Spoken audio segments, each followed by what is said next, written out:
రాజన్న సిరిసిల్ల జిల్లా వేములవాడ రాజన్న గోశాలలో ఇటీవల కొడేలు మృత్యువాత చెందడం దురదృష్టకరమన్నారు రాష్ట్ర దేవాదాయ శాఖ కమిషనర్ వెంకట్రావు. శ్రీ రాజరాజేశ్వర స్వామి వారి రాష్ట్ర దేవాదాయ శాఖ కమిషనర్ వెంకట్రావు కుటుంబ సమేతంగా దర్శించుకుని ప్రత్యేక పూజ నిర్వహించారు. మరోసారి ఇలాంటి ఘటనలు జరగకుండా చూస్తామని, ఘటనపై హై లెవెల్ కమిటీని ఏర్పాటు చేశామన్నారు.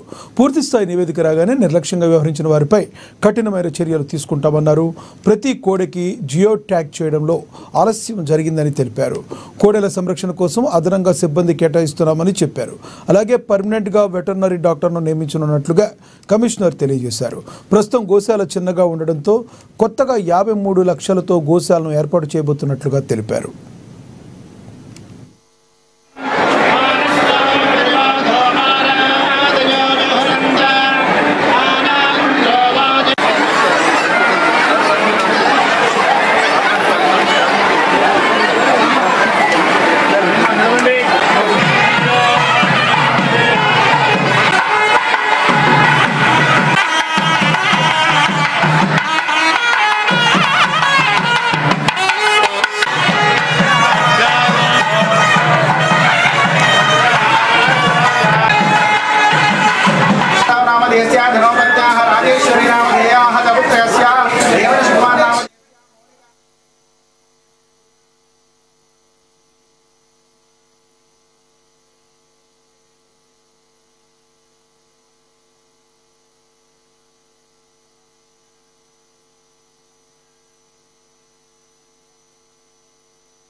చనిపోవడం అన్ని పేపర్లో మనం చూసాం.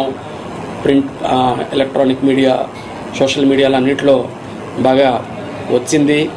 అన్ని స్థాయిల్లో దీని మీద విచారం వ్యక్తం చేయడం జరిగింది.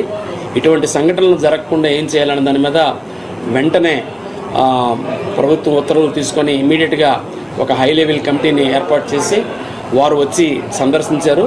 అటు టెక్నికల్గా, అడ్మినిస్ట్రేటివ్గా ఏం తప్పులు జరిగాయన్నది వాళ్ళ ఒక సంక్షిప్తమైనటువంటి నివేదిక ఇచ్చారు. అది కూడా ఆ నివేదిక తీసుకొని రావడం జరిగింది. ఒకసారి దాన్ని కూడా పరిశీలించి బాధ్యులు ఎవరన్నా ఉంటే ప్రత్యేకంగా ఇది ఇంటెన్షన్తో జరిగిందా, తప్పిదం వల్ల జరిగిందా, యాక్సిడెంటల్గా జరిగిందా, ఏదైనా వైరస్ వల్ల జరిగిందా, ఇవన్నీ కూడా వాళ్ళు ఇచ్చిన నివేదికను మరోసారి పరిశీలించి జిల్లా కలెక్టర్ గారు దీన్ని చాలా జాగ్రత్తగా మానిటర్ చేసి డిస్ట్రిబ్యూషన్ ఆఫ్ దూడలను కూడా వెంటనే చేయమని ప్రభుత్వం ఆదేశించినందువల్ల